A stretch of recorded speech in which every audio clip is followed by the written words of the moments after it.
Well, hey there, everyone. It's Mrs. Asaro here with another First Chapter Friday. I am really excited to read the first chapter of this book. It's a book that so many of my sixth grade students loved, and it is Fish in a Tree by Lynda Mullaly Hunt.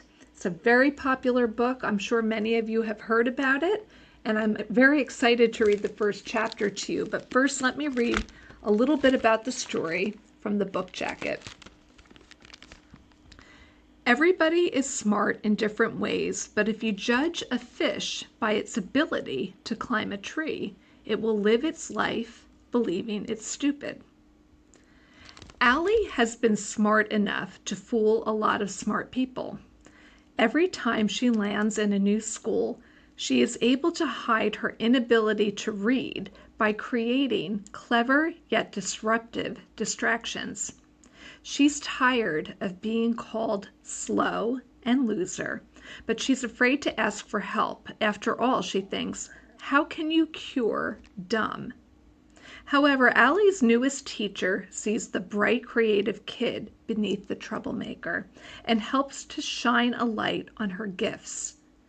Meanwhile, Allie gets to know Tell It Like It Is Keisha and science and facts obsessed Albert, who also break the mold. The three stand together against others who are not so kind.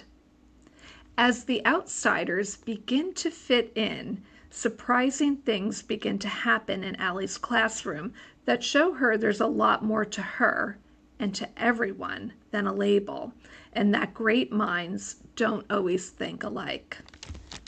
Okay, so before we get started, I just want to make sure that you have your free copy of your First Chapter Friday page, which you can find in the video description. It's free for you to download. And I like using these anytime I hear about a new book. You can keep it in your reader's notebook. And this way, when it's time to select your next read, you have something to refer to. Okay. I also thought that this book would be a really good choice for back to school time because it's showing what's going on in a classroom and new beginnings. And I thought it would be perfect for the back to school season, but really it is perfect for any time. Chapter 1 is called In Trouble Again. It's always there, like the ground underneath my feet. Well, Allie, are you going to write or aren't you? Mrs. Hall asks.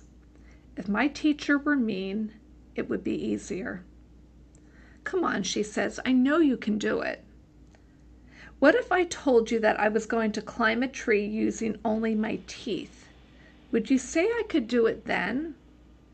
Oliver laughs, throwing himself on his desk like it's a fumbled football. Shay groans, Allie, why can't you just act normal for once? Near her, Albert, a bulky kid who's worn the same thing every day, a dark t-shirt that reads Flint, sits up straight, like he's waiting for a firecracker to go off. Mrs. Hall sighs. Come on now, I'm only asking for one page describing yourself. I can't think of anything worse than having to describe myself. I'd rather write about something more positive, like throwing up at your own birthday party. It's important, she says. It's so your new teacher can get to know you. I know that, and that's exactly why I don't want to do it. Teachers are like the machines that take quarters for bouncy balls. You know what you're going to get, yet you don't know too.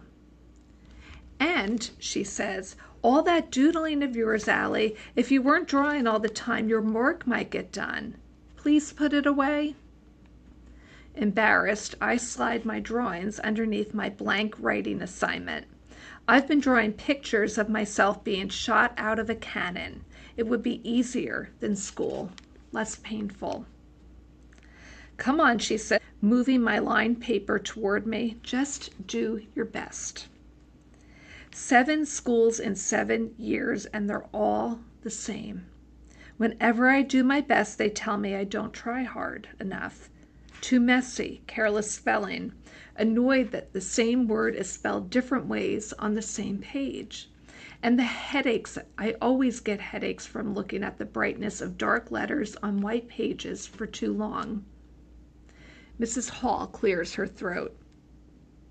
The rest of the class is getting tired of me again.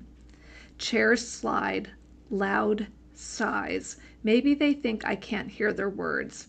Freak, dumb, loser. I wish she'd just go hang by Albert, the walking Google page, who'd get a better grade than me if he just blew his nose into the project. The back of my neck heats up. I don't get it. She always lets me slide. It must be because these are for the new teacher and she can't have one missing. I stare at her big stomach. So, did you decide what you're going to name the baby? I ask. Last week we got her talking about baby names for a full half hour of social studies. Come on, Allie, no more stalling. I don't answer.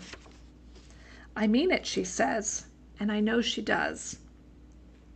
I watch a mind movie of her taking a stick and drawing a line in the dirt between us under a bright blue sky. She's dressed as a sheriff and I'm wearing black and white prison stripes. My mind does this all the time.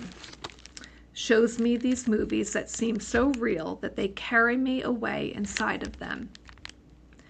I steal up inside, willing myself to do something I don't really want to do, to escape this teacher who's holding on and won't let go. I pick up my pencil and her body relaxes, probably relieved that I've given in. But instead, knowing she loves clean desks and things just so, I grip my pencil with a hard fist and scribble all over my desk. Allie, she steps forward quick. Why would you do that? The circular scribbles are big on top and small on the bottom. It looks like a tornado, and I wonder if I meant to draw a picture of my insides. I look back up at her. It was there when I sat down. The laughter starts, but they're not laughing because they think I'm funny. I can tell that you're upset, Allie, Mrs. Hall says. I am not hiding that as well as I need to. She's such a freak, Shay says in one of those loud whispers that everyone is meant to hear. Oliver is drumming on his desk now. I fold my arms and stare up at her. That's it, Mrs. Hall finally says. To the office, now. I wanted this, but now I am having second thoughts. Allie? Huh? Everyone laughs again. She puts up her hand. Anyone else who makes a sound gives up their recess. The room is quiet. Allie, I said to the office. I can't go see our principal, Mrs. Silver, again. I go to the office so much I wonder when they'll hang up a banner that says, Welcome, Allie Nickerson. I'm sorry, I say, actually meaning it. I'll do it, I promise. She sighs. Okay, Allie, but if that pencil stops moving, you're going. She moves me to the reading table next to the Thanksgiving bulletin board about being grateful. Meanwhile, she sprays my desk with cleaner, glancing at me like she'd like to spray me with cleaner. Scrub off the dumb. I squint a bit, hoping the lights will hurt my head less, and then I try to hold my pencil the way I'm supposed to instead of the weird way my hand wants to. I write with one hand and shield my paper with the other. I know I better keep the pencil moving, so I write the word why over and over from the top of the page to the very bottom. 1, because I know how to spell it right, and 2, because I'm hoping someone will finally give me an answer. And that is the end of chapter 1 of Fish in a Tree. This really is such a great book. It's filled with so many important themes and actually a really important book for not only students to read, but teachers as well, to gain a better understanding into so many different types of students that we come across. So I do hope that you'll check this out in your public library if you found it interesting. And don't forget to grab your first chapter Friday freebie. And I will see you next Friday. And until then, happy reading.